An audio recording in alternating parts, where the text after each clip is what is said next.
वृंदावन में एक संत महापुरुष भागवत कथा कर रहे थे। वहाँ एक सेठ जी ने भी उनकी कथा सुनी और उन्हें वह कथा बहुत अच्छी लगी। तब सेठ जी ने उन संत पुरुष से कहा, आप मुझे अपना शिष्य बना लीजिए और गुरु मंत्र दीजिए। मुझे आपकी कथा दिल से में उतर गई। तब संत महापुरुष ने कहा, आप कौन हैं, अपना परिचय दीजिए। तब उस बनिए ने कहा, मैं यहाँ का सेठ हूँ और मेरे किराने की दुकान है। मेरे 3 बेटे और 3 बहुएं हैं और मेरे कमाई रोजगार सब अच्छा है, मैं आनंदित हूँ। तब संत महापुरुष ने कहा, श्रीमान आप थोड़े मन में उदास हैं और कोई बात छुपा है तो बताओ। उन्होंने कहा, हाँ मुझे एक बेटी की इच्छा थी और मुझे बेटी नहीं है, इसीलिए मन थोड़ा दुखी रहता है।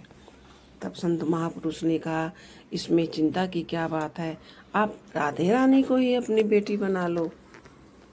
वृंदावन में तो आप हैं ही और राधे रानी को जिस भाव से भजोगे, बेटी के रूप में भजो, वह अपना फर्ज बेटी के रूप में जरूर निभाएगी। सेठ जी बहुत ही प्रसन्न हुए और उन्होंने उसी समय प्रतिज्ञा कर ली, राधे रानी ही मेरी बेटी है। और अब वे घर जा राधे रानी से बेटी की तरह बात करते, अपनी सारी बात बताते। अपने कमरे में ही उनका एक विग्रह रख लिया। अब सेठ जी आनंदित रहने लग गए। समय बीतने लग गया। एक बार तीज का त्योहार आया। तब बहुएं ने कहा, पिताजी हम लोगों को चूड़ी पहननी है। मनिहारन को सेठ जी ने अपने घर भेजा और कहा, जा मेरी बहुओं को चूड़ी पहना देना, पैसे मुझसे आके ले लेना। मनिहारन उनके घर गई और उनकी 3 बहुएं थी। तीनों को उसने मनपसंद चूड़ी पहनाई। फिर मनिहारन के सामने चौथा हाथ भी आया। मनिहारन उस चौथे हाथ को भी मनपसंद चूड़ी पहना दी।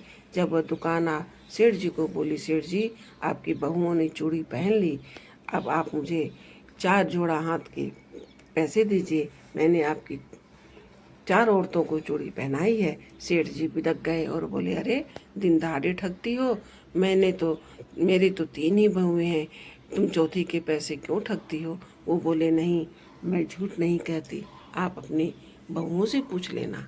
तब सेठ जी ने 3 बहुओं के चूड़ी के तो पैसे दे दिए और कहे, एक के पैसे मैं तुझे कल दूंगा। मनिहारन सोची, यह कोई बात नहीं, यह तो मेरा रोज का काम है, इसी गांव की हूँ, कल ले लूँगी। फिर जब सेठ जी अपने घर गए और बहुओं से पूछा, तुम लोगों ने चूड़ी पहनी।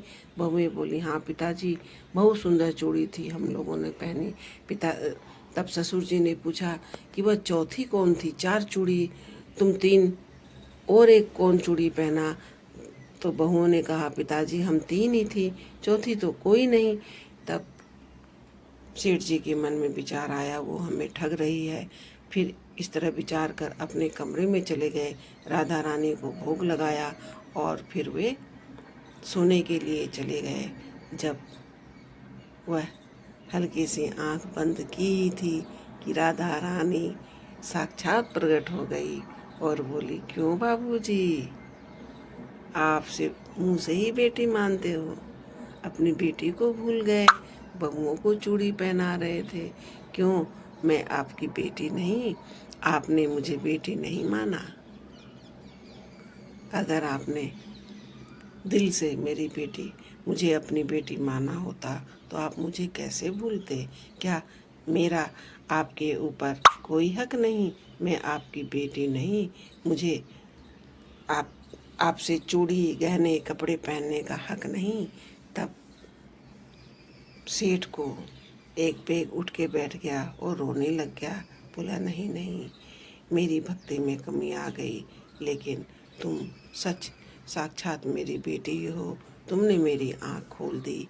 इस तरह कहकर आंसुओं की धारा से उन्होंने राधे रानी को विग्रह को गले से लगा लिया और सेठ की आंखें खुल गई। उन्होंने अपने गुरु को नमस्कार किया और कहा, सच गुरु के बिना भगवत प्राप्ति नहीं होती। राधे।